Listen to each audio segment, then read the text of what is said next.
সকলোকে good morning দেই। আজি যিহেতু সৰস্বতী পূজা গা চা ধুই মেলি আহি চাকি গছ জ্বলাই আজৰি হৈছোঁ। গাটো ধুই ৰোৱাই নাই, চাকি গছ জ্বলাই মেলি আহি এয়া ভণ্টি সৰস্বতী পূজালৈ উলিয়াই দিব লাগে হেনো, এয়া উলিয়াই মেলি দিছোঁ। সৰস্বতী পূজাৰ কাৰণে কাপোৰ পিন্ধাই আছোঁ দেই গাইছ। এতিয়া ভণ্টি সৰস্বতী পূজালৈ যাবলৈ ওলাই আছোঁ।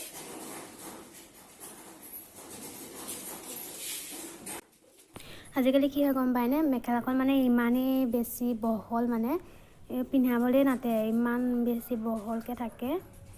3টা জাপ দিবলগীয়া হৈছে, মানে ইমান বহল পিন্ধাবলৈ মানে অলপ দিগদাৰ। সেইকাৰণে ভালকৈ নাজানো মই কাপোৰ কানি পিন্ধাবলৈ, হ'লেও মানে অলপ চেষ্টা কৰি পিন্ধাই মেলি উলিয়াই মেলি পঠিয়াইছোঁ আৰু।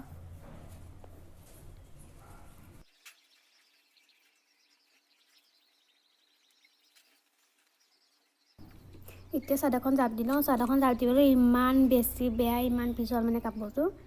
চাদৰখনৰ জাপেই বহা নাই, মানে যেন তেনে পিন্ধাইছোঁ আৰু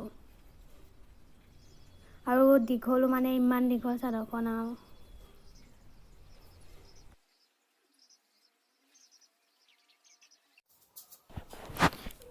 আমাৰ দিনত সৰস্বতী পূজাত আমি ৰাতিপুৱা কাম চাম কৰি মেলি আহি ওলাই মেলি 12টা বজাত যাওঁ। এতিয়া নহ'ব আৰু, আজিকালিতো ছোৱালীয়ে কাম নকৰেই, পূৰা ৰাতিপুৱাই ষ্টাইল কৰাতহে লাগে আৰু। আমি আগতে একদম ৰাতিপুৱাই গৈ কাম চাম কৰি মেলি আহি 12টা 1টা বজাত ওলাই যাওঁ। এইবাৰ যিহেতু 9টা বজালৈকেহে আছে বাৰু, সেইকাৰণে অলপ সোনকালে যাবলগীয়া হৈছে। হ'লেও মানে কাম কৰিবলৈ নাযায় আজিকালি। আগতে আমি যাওঁ, মানে ৰাতিপুৱাই কাম কৰি আহি সেই ওলাই মেলি যাওঁ।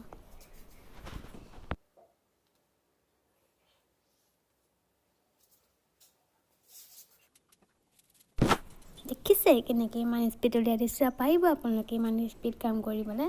দেখিছে মেচিনেও এনেকৈ কাম কৰিব নোৱাৰে, মই যেনেকৈ কাম কৰিছোঁ।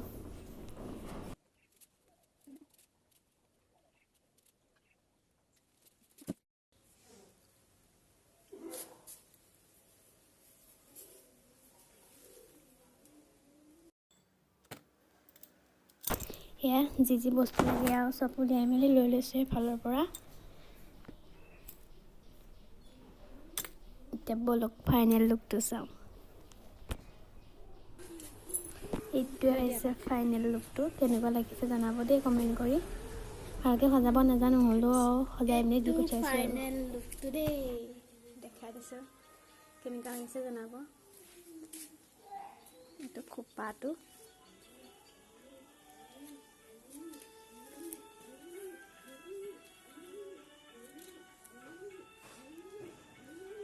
অকণমান ফটো লগাই দিছোঁ। সেয়া কেনেকুৱা লাগিছে ক'ব দেই আমাৰ ভণ্টিজনী।